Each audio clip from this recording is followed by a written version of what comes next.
मुआविया का पेट पूरी जिंदगी नहीं भरा, मुआविया का पेट पूरी जिंदगी नहीं। नहमदुहु व नुसल्ली व नुसल्लिमु अला रसूलिहिल करीमुल अमीन, अम्मा बाद। ये मिर्ज़ा इंजीनियर साहब हैं, आपने इनकी बात सुन ली।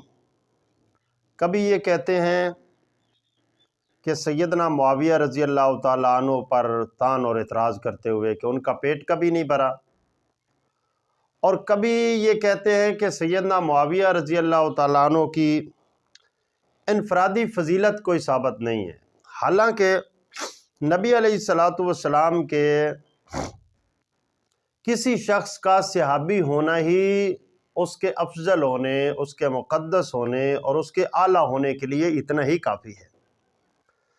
अगर उसकी इनफरादी फजीलत साबित ना हो तब भी किसी शख्स का सहाबी रसूल होना ही उसके अफजल होने की और उसके आला होने की दलील है। जबकि सैयदना मुआविया रज़ी अल्लाह ताला अन्हु तो कातिबे वही हैं, रसूलुल्लाह सल्लल्लाहु अलैहि वसल्लम के साले हैं, सैयदा उम्मे हबीबा उम्मुल मोमिनीन रज़ी अल्लाह ताला अन्हा के भाई हैं, और आप सल्लल्लाहु अलैहि वसल्लम की इनफरादी फजीलत सही हदीस से साबित है। मैं मुख्तसर सा इस मजलिस के अंदर 4-5 हदीसें आप हजरात के सामने रखता हूँ जो सही हदीसें हैं। ये पहली हदीस बुखारी से मैं आप हजरात के सामने रखता हूँ। ये सही बुखारी है और इसका इंटरनेशनल नंबर है 3765 नंबर, और ये बाब है, ये किताब है किताबुल मनाक़िब, इमाम बुखारी रहमतुल्लाह अलैह की सही बुखारी, और बाब है बाबो ज़िक्र मुआविया रज़ी अल्लाह ताला अन्हु। हज़रत मुआविया बिन अबी सुफ़ियान रज़ी अल्लाह ताला अन्हु के ज़िक्र के बयान में मैं हदीस आपको लफ्ज़ ब लफ्ज़ पढ़ के सुनाता हूँ। इब्ने अबी मलिका अब्दुल्लाह इब्ने अबैदुल्लाह से रिवायत है, उन्होंने कहा हज़रत अमीर मुआविया रज़ी अल्लाह ताला ने इशा की नमाज के बाद एक वितर पढ़ा, और हज़रत अब्दुल्लाह इब्ने अब्बास रज़ी अल्लाह ताला अन्हु का आज़ाद करदा ग़ुलाम करीब ही वहाँ मौजूद था। वो हज़रत अब्दुल्लाह इब्ने अब्बास के पास आया और हज़रत अमीर मुआविया रज़ी अल्लाह ताला अन्हु के एक वितर के मुतल्लिक़ बताया। सैयद अब्दुल्लाह इब्ने अब्बास ने फरमाया, उसको छोड़ दो, वो नबी अकरम सल्लल्लाहु अलैहि वसल्लम के सहाबी हैं। फ़ातबना अब्बासिन फ़क़ाल दअ फ़इन्नहु क़द साहिबा रसूलुल्लाह सल्लल्लाहु अलैहि वसल्लम, फरमाया उसे छोड़ दो, वो तो रसूलुल्लाह सल्लल्लाहु अलैहि वसल्लम के सहाबी हैं। और अगली हदीस में है क़ाल असाबा इन्नहु फ़क़ीहुन, कि वो रसूलुल्लाह सल्लल्लाहु अलैहि वसल्लम के सहाबी हैं और फ़क़ीह हैं। तो ये यकीनन अब्दुल्लाह इब्ने अब्बास रज़ी अल्लाह ताला अन्हु सैयदना मुआविया की फ़जीलत बयान कर रहे हैं। और ये जामे तिरमिज़ी है, इमाम तिरमिज़ी रहमतुल्लाह अलैह की तिरमिज़ी, इसका इंटरनेशनल नंबर है 3842 नंबर। इसमें इमाम तिरमिज़ी रहमतुल्लाह अलैह बाब कायम करते हैं, बाब मनाक़िब मुआविया इब्ने अबी सुफ़ियान, मुआविया इब्ने अबी सुफ़ियान रज़ी अल्लाह ताला अन्हु की फ़जीलत के बयान में। और हदीस लाते हैं अन अब्दुर्रहमान इब्ने अबी उमैरता व कान मिन अस्हाब रसूलिल्लाह सल्लल्लाहु अलैहि वसल्लम अनिन नबी सल्लल्लाहु अलैहि वसल्लम इन्नहु क़ाल लिमुआवियता अल्लाहुम्मा अजअलहु हादियन महदियन वहदि बिही। अल्लाह के रसूल सल्लल्लाहु अलैहि वसल्लम ने सैयदना मुआविया रज़ी अल्लाह ताला अन्हु के लिए दुआ की कि अल्लाह इसे हिदायत अता फरमा, हिदायत वाला बना दे, और इसे ऐसा बना दे कि जिसके ज़रिए लोगों को हिदायत नसीब हो। ये जामे तिरमिज़ी है, और ये सही बुखारी का एक और मुकाम है।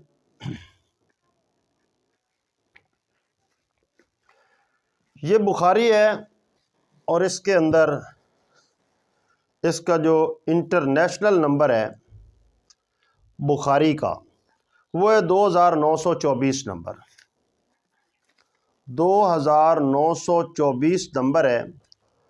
और इमाम बुखारी रहमतुल्लाह अलैह इस पर बाब कायम फरमाते हैं, बाबुन मा क़ील फ़ी क़िताल रोम, रूम की जंग की फजीलत के मुतालिक बाब। میں آپ کو یہ حدیث پڑھ کر سناتا ہوں۔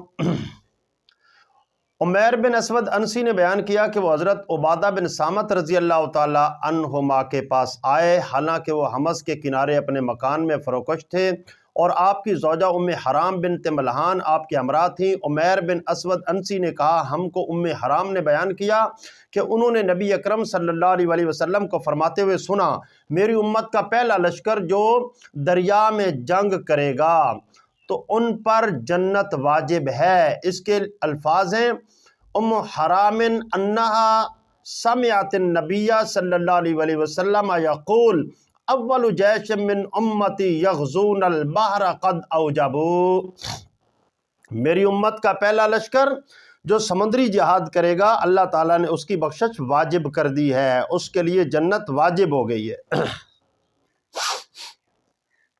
یہ حدیث ہے، اور دوسری حدیث ہے یہ بخاری، اس کا انٹرنیشنل نمبر ہے 2800 نمبر ہے اس حدیث کا۔ میں آپ کو یہ حدیث ساری پڑھ کے سنا دیتا ہوں تاکہ بات کو آپ کے لیے سمجھنا آسان ہو جائے۔ حضرت انس بن مالک رضی اللہ عنہ اپنی خالہ ام حرام بنت ملحان سے روایت کرتے ہیں، ام حرام نے کہا، ایک دن نبی اکرم صلی اللہ علیہ وسلم میرے گھر میرے قریب محو خواب ہوئے، پھر ہنستے ہوئے بیدار ہوئے۔ میں نے عرض کیا، یا رسول اللہ صلی اللہ علیہ وسلم، آپ کو کس چیز نے ہنسایا ہے؟ آپ نے فرمایا، میری امت میں سے کچھ لوگ میرے سامنے پیش کیے گئے جو اس سبز سمندر کی پشت پر سوار ہوں گے، جیسے بادشاہ تخت پر بیٹھتے ہیں۔ ام حرام نے عرض کیا، آپ اللہ سے دعا کیجئے کہ وہ مجھے ان میں سے کر دے، تو آپ نے اس کے لیے دعا فرمائی۔ پھر آپ دوسری بار محو خواب ہوئے تو اسی طرح کیا، تو ام حرام نے بھی پہلے کی طرح کلام کیا، تو آپ نے ام حرام کو پہلے کی طرح جواب ارشاد فرمایا۔ ام حرام نے عرض کیا، آپ اللہ تعالیٰ سے دعا کیجئے کہ اللہ تعالیٰ مجھے ان میں سے کر دے۔ آپ نے فرمایا، تم پہلے لوگوں میں سے ہو۔ ام حرام اپنے خاوند عبادہ بن صامت کے ہمراہ جہاد کے لیے نکلیں، جبکہ حضرت امیر معاویہ رضی اللہ تعالیٰ عنہ کے ساتھ مسلمانوں نے پہلی دفعہ سمندری سفر کیا، یعنی سمندری جہاد کیا۔ جب وہ جنگ سے واپس آئے اور شام میں نزول کیا تو ام حرام کے لیے سواری اس کے قریب کی گئی تاکہ وہ اس پر سوار ہوں، تو سواری نے ان کو زمین پر گرا دیا اور وہ فوت ہو گئیں۔ یہ سیدنا معاویہ رضی اللہ تعالیٰ عنہ کی قیادت میں مسلمانوں نے جہاد کیا ہے۔ یہ وہ جہاد ہے جس کے لیے رسول اللہ صلی اللہ علیہ وسلم نے فرمایا تھا کہ میری امت کا پہلا لشکر جو سمندر میں جہاد کرے گا جنت اس کے لیے واجب ہو گئی ہے۔ اور اس پہلے سمندری جہاد کا امیر کون ہے؟ یہ سیدنا امیر معاویہ رضی اللہ تعالیٰ عنہ ہے۔ امیر معاویہ رضی اللہ تعالیٰ عنہ کی قیادت میں سمندری پہلا جہاد ہوتا ہے، اور رسول اللہ صلی اللہ علیہ وسلم نے اس پورے لشکر کے لیے جنتی ہونے کی بشارت سنائی ہے۔ اور یہ ہمارے پاس ہے مستدرک حاکم، اس کی حدیث نمبر ہے 6715۔ اس میں رسول اللہ صلی اللہ علیہ وسلم کی یہ لمبی حدیث ہے۔ نبی علیہ الصلوۃ والسلام فرماتے ہیں، ان اللہ تبارک و تعالی اختارنی واختار لی اصحابا فجعل لی منہم وزراء وانصارا واسحارا فمن سبهم فعلیہ لعنت اللہ والملائکۃ والناس اجمعین لا يقبل منہ یوم القیامت صرف ولا عدل۔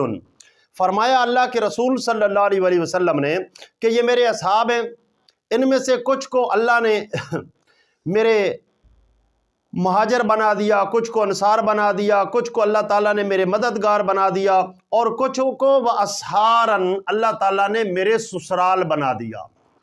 اب قابل غور بات ہے، فرمایا کچھ کو اللہ تعالیٰ نے میرے سسرال بنا دیا۔ آپ کو پتہ ہے ابو سفیان رضی اللہ تعالیٰ عنہ رسول اللہ کے سسر ہیں، اور سیدنا معاویہ رضی اللہ تعالیٰ عنہ آپ کے سالے ہیں، یعنی سسرال میں سے ہیں۔ فرمایا وانصارا واسحارا، اللہ نے کچھ کو میرے مددگار بنا دیا اور کچھ کو میرے سسرال بنا دیا۔ فمن سبہم، تو جو ان پر سب کرے، انہیں برا کہے، ان پر زبان تان دراز کرے، فعلیہ لعنت اللہ والملائکۃ والناس اجمعین، فرمایا ان پر لعنت ہے اللہ کی، فرشتوں کی اور تمام لوگوں کی۔ لا یقبل منہ یوم القیامت صرف ولا عدل، اللہ قیامت کے دن اس شخص کا نہ فرض قبول کرے گا نہ نفل قبول کرے گا۔ تو حضرات، یہ اس قدر وعید ہے سیدنا मुआविया रजी अल्लाह ताला अन्हु के मुतल्लिक ज़ुबान तान दराज करने वालों के लिए कि अल्लाह की लानत है उन पर, अल्लाह के रसूल की लानत है उन पर, और तमाम फरिश्तों की लानत है उन पर, और तमाम लोगों की लानत है उन पर, और अल्लाह ताला क़यामत के दिन उनका फ़र्ज़ और नफल कोई कबूल नहीं फरमाएगा। तो ये सैयदना मुआविया रजी अल्लाह ताला अन्हु की इनफरादी फजीलत है।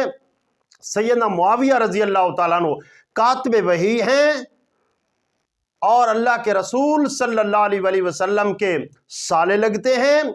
आपकी प्यारी बीवी और मोमिनों की प्यारी माँ उम्मे हबीबा रजी अल्लाह ताला अन्हा के आप भाई हैं।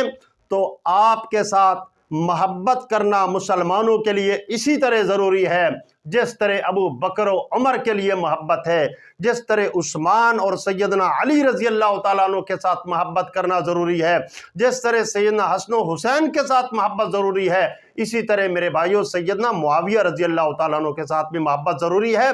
मगर ये मिर्ज़ा जेलमी जो कि शिया है, ये सैयदना मुआविया रज़ी अल्लाह ताला अन्हु पर बहुत ज़बान तान दराज करता है और उनकी तनकीस करता है। अल्लाह ताला के हुज़ूर दुआ है अल्लाह वादहू ला शरीक हमें हर किस्म के फितने से महफूज फरमाए, राफ़ज़ियों के फितने से और नीम राफ़ज़ियों के फितने से भी अल्लाह ताला हमें महफूज फरमाए। व आखिरु दावाना अनिल हम्दुलिल्लाहि रब्बिल आलमीन।